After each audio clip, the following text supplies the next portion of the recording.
Hello, everyone. I'm Tammy McBride, Career Connected Learning Specialist for the North Central Educational Service District. Welcome to the Virtual STEM Showcase, weekly career highlight. We are taking this opportunity to make community connections and interviewing professionals around the region to give you a few ideas about your showcase projects. Today, I'm going to highlight the Tech With Me category, and I have Tina Nicpan-Brown, Wenatchee Valley Educator. Hi, Tina. Hi, Thank you so much for joining me. thank you for asking. I would like to ask you a few questions about your job as an educator. What does your average day look like, or what your work schedule looks like?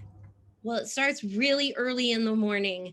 I like to be up and prepared for my students who arrive to my virtual classroom this year at 7:45 in the morning, and we always start our day making a pledge to ourselves about what kind of learner we're going to be that day.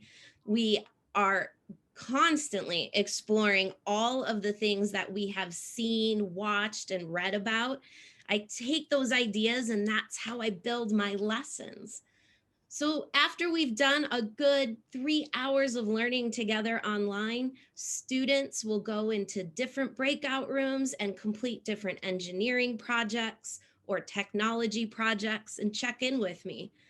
Then, usually towards the end of the school day, around 3 o'clock, is when I spend time with my families, the families of my students, checking in with them to see how they feel their students are doing in class and touching base, seeing how everything's going with the digital learning as well. Yeah, yeah. Well, a part of that, I wanted to ask, like, how much time outside of school do you spend working or preparing for your class?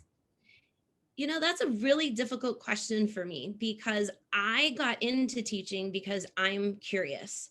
I constantly want to be learning about new things, different things, even simple things like how things work.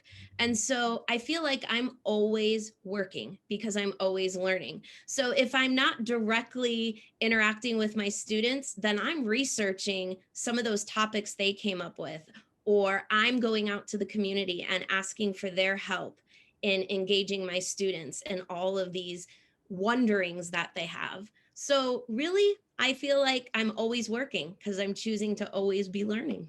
Sure. Yeah. No, I think that's good. That's great. What would you say would be your top two highlights of your career? That's easy. One that I never take for granted is the trust that the community has in my ability to provide experiences for students. They trust me with their time, with their funds, with their expertise. To have that team behind me to help educate students is invaluable.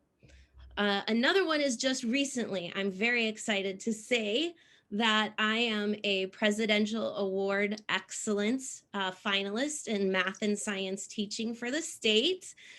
Super excited being nominated by someone within our community that sees the impact that I can have on students with the support of community members. And so that is a huge accomplishment. I would definitely say so. Congrats on Thank that. you.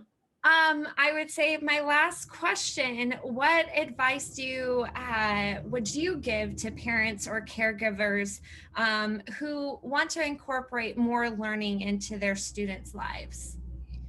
Working with all grade levels of students K-12, I noticed early on that kids' curiosity is just squashed. They're not as curious and playful as we would hope for them to be. So my biggest piece of advice for parents and caregivers is get those kids to ask you questions. Get outside, travel within our community and beyond, and point out things. Why do you think that building is there? Where did that mountain come from? Why do you think the buildings downtown look differently than the buildings where we live in our neighborhood? Get that curiosity back And once we can get those kids asking questions comfortably and getting curious, then they can start seeing problems that they can help solve. Ah, yes, very great knowledge indeed. Thank you so much, Tina.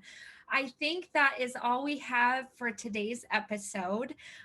Make sure to check out all of the other categories you can create that are going on with the next few weeks. And don't forget to submit all of your work by Sunday, March 14th. Thank you so much. Thank you, Tina, for joining me. And I hope you all have a great day.